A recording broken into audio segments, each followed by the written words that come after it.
Hello everyone, welcome to Armas. This is part 5 of 5 survival firearms for the apocalypse. Today we are featuring the Tikka T3 Hunter, so let's do a safety check before we begin. So no rounds in the receiver and no rounds in the magazine.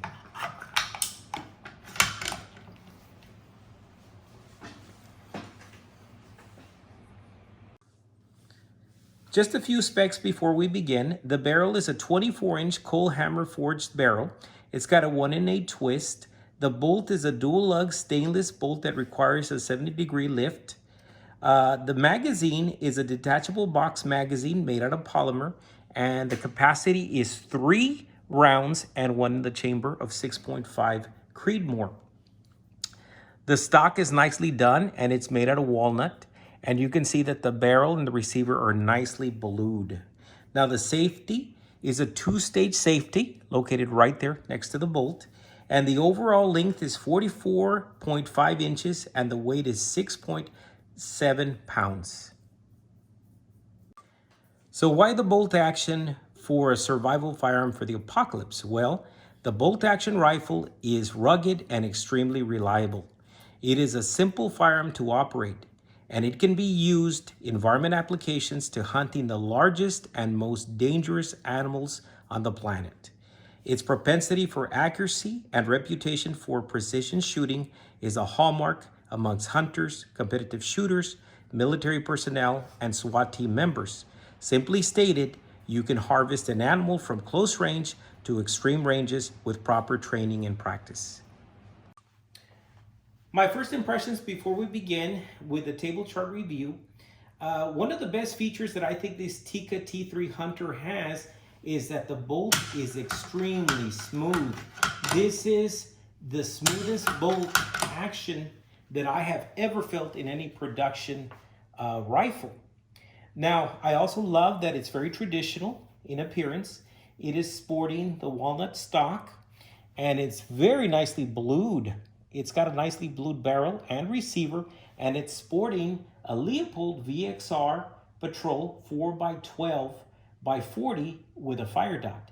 Now the Leupold does have blackened crystal technology so that you can see even under low light conditions. Now another feature that I really love is that the barrel is 24 inches long, and that's so we can get the full potential from the 6.5 Creedmoor. Now, some of the things that I don't like about it, I know initially these were made out of, the barrel shrouds were made out of polymer. Now they upgraded to aluminum. Please correct me if I'm wrong in the comments. And I don't like that the trigger guard, it's made out of a polymer. But other than that, it handles very well. The accuracy is very good. And it just feels like a quality firearm, even though it is very economically priced. And I bought this one at my local gun store, at least at this point in time, for under $800. And I thought that was a steal. So how did this Tikka T3 Hunter fare in reference to our table chart review? Now, our rating scale is as follows. So we will be judging this Tikka T3 Hunter on 8 categories. Now, for each category, there's a possibility of 4 maximum points for each, and that would be a total score of a 32, and that would be a perfect score. Now, the rating scale is as follows. For each category, it's 4, excellent, 3 for good, 2 for fair, and 1 for below average. Now, in the first category, ergonomics, it received a 4 for excellent. Now, this firearm fits my body stature like a glove. I also love that the controls are where they should be, and they are very positive when you actuate the safety. And the bolt is one of the smoothest on the market. So the handling, the balance, and the controls make this a 4 for ergonomics. Now, in reference to accuracy, it also received a 4. Now, this firearm has a potential of being a sub-MOA rifle. Now, I did record 2 of my sight-ins with different ammunition, but I'm going to show you 4. Now, this one here is the Federal Fusion, and this is at 100 yards, and that is 1.5 MOA, which is not really great, but not that bad either, especially for a hunting rifle. Now, this is with a 6.5 Creedmoor Hornady Outfitters, and this is 120 grain, and it's an all copper round. And that's, if I'm not mistaken, that's a little under 1.5, so getting close to an inch. So that's not bad either for a hunting rifle. Now this one here is with a Hornady Black, and that's 140 grain bow tail hollow point, and now this is under 1 MOA. And if I'm not mistaken, that's 0.973 or 0.975.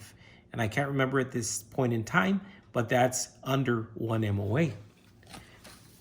Now this group here is with a trophy copper, and this is 120 grain, and this is 0.5 MOA. So this is an excellent group. And sadly to say, I don't have any more ammunition left. I used the one box that I had to sight in, but as you can see, this has the potential of being a sub MOA rifle with the ammunition that it likes. Now, in reference to follow-up shots, I gave it a 2 for fair, and part of the reason is that it's a bolt action. Now, bolt action rifles, in order to use them efficiently in reference to follow-up shots, you do need some practice, but it can be done. So it received a 2. Now for penetration, it received a 4 for excellent. You'll see some of the results on the ballistic gelatin, and I used the copper round, and you can see how deeply it penetrated. So with the appropriate ammo, it has a lot of penetration power. Now in reference to energy, and in energy, I'm talking in reference to the 5 firearms that we've tested so far, for 5 survival firearms for the apocalypse, and I rated it in comparison to those a 4 for energy. Now, in reference to capacity, I did give it a 2 for fair because it takes only 3 rounds in the magazine and 1 in the chamber. So that's a total of 4. Now, the good thing about it is they are detachable magazines and they are polymer, and you can purchase more of these if you need additional ammunition. And you can even get an extended magazine. And I can't remember off the top of my head, but I think it carries 5 rounds of 6.5 Creedmoor. But that is pretty nice that we have that option too. So it received a 2 for fair in reference to capacity. Now in reliability, this is a bolt action rifle. And bolt action rifles are rugged and reliable under the most extreme and adverse conditions. So it received a 4. Now versatility, I also gave it a 4 because as with most bolt actions, you can change out the stock and you can add other features. You can also add any type of glass or optics, and the trigger in the Tikkas are very easy to adjust. And I haven't done it on this rifle, but I've seen videos where people do it fairly easy. So for those of you interested, we will check the trigger pull weight, and we will be using this Wheeler Engineering trigger gauge. And before we begin, we'll safety check it. Nothing in the chamber and nothing in the magazine. So, and I will only be doing it once because I don't have any snap caps. This is a fairly new Tikka T3 Hunter. So it's barely been even broken in. So that's at 0. Okay, and we're gonna pull back. And that is very, very light. That is 2 pounds, 10.4 ounces. And that is just a testament to the Tikka T3 engineering. And that's why this can be a very accurate firearm and a sub-MOA rifle. In closing, the Tikka T3 Hunter received a total of 28 points out of a possible 32. So this is an excellent survival firearm for the apocalypse. And in my opinion, it's a must-have.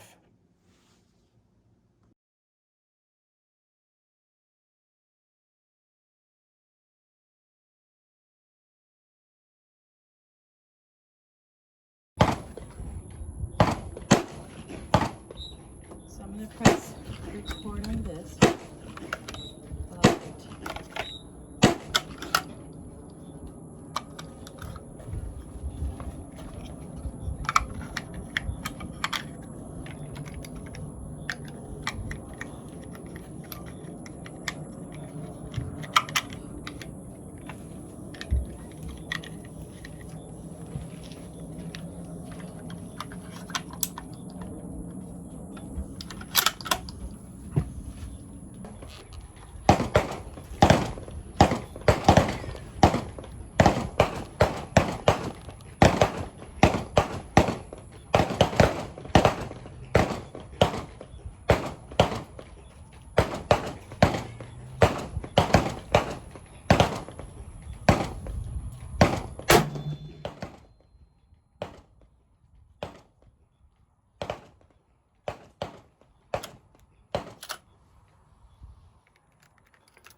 Okay, I'm recording.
So as we can see, the 6.5 Creedmoor Hornady Black, and that's a bull tail hollow point, is very nice.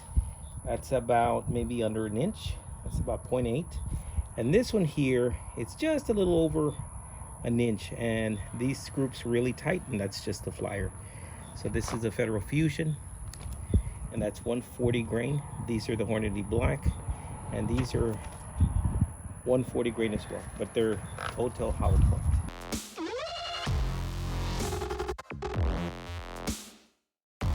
All in fun, guys. This is the cryptid segment, and this is some of the ammunition we may be using.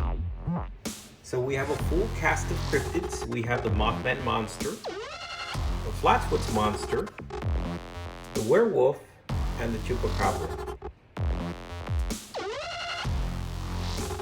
The ammo selection that we have compiled, we have Hornady Outfitters, 120 grain, and that's an all copper round. We have Hornady Black, 140 grain bull tail hollow point, and we have the 6.5 Creedmoor in Federal Fusion, 140 grain, and that's a bonded bullet. So we'll see how we do from 100 yards.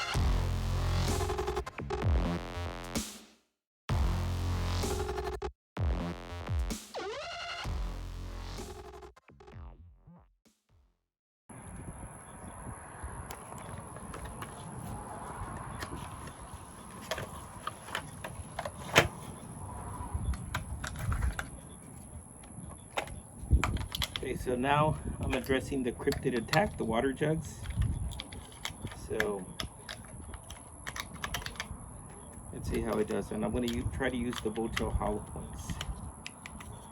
And I think they're ballistic tips.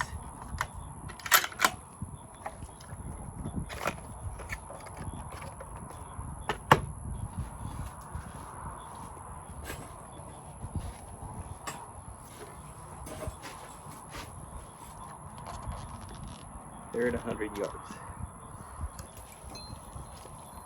So we're going to go from left to right. So there goes a chupacabra first. You ready? Yes.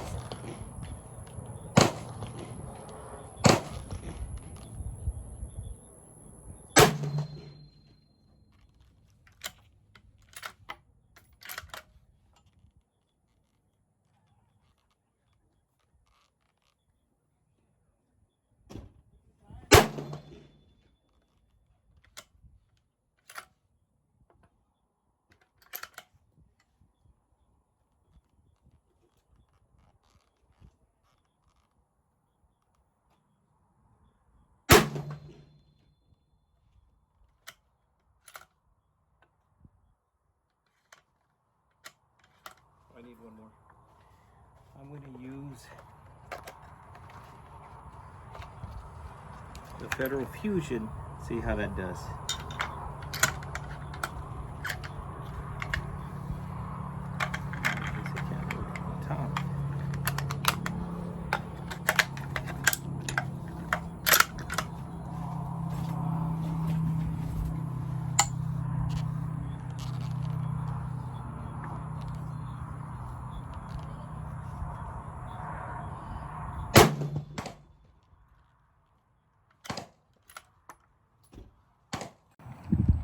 Okay, so this is the devastation here, and see how we did. And that big explosion there, that was with a Federal Fusion, and that was a 140 grain bonded bullet.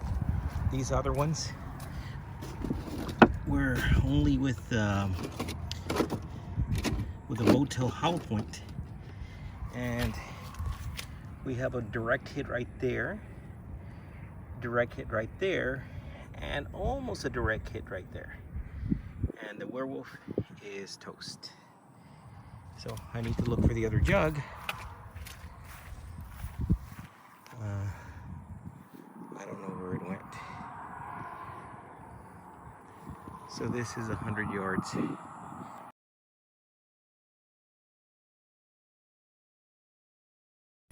Okay, so we're going to use the clear ballistic. They're gelatin blocks, and there's 2. And for that, we're going to be using a Hornady, as you can see here, and it's an all copper round. You can see the little polymer tip, and this is called the Outfitters Hornady ammunition, 6.5 Creedmoor. Okay.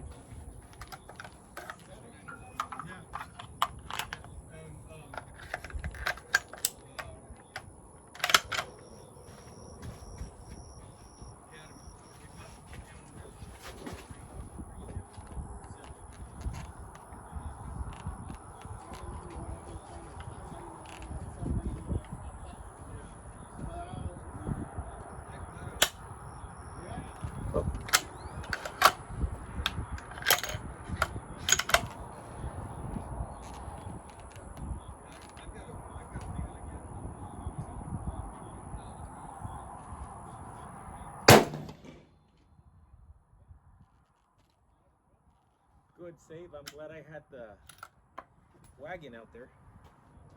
It's clear.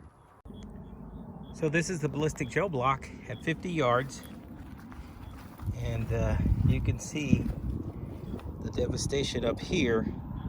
That is a very thick wound cavity, even for an all copper round. And as you can see, the copper round is just at about this point here. So I would guess, and of course I have to wait till I get home, but that is about maybe, I would say 26, maybe 28 inches of penetration. And we can just see the round right there. Better view. And there it is at about, I'd say 26, maybe 28 inches of penetration. So I flipped the gel block upside down, and this is a better view. We can see that it expanded, and we can actually see the petals. Wow, didn't even notice that my table is split in half.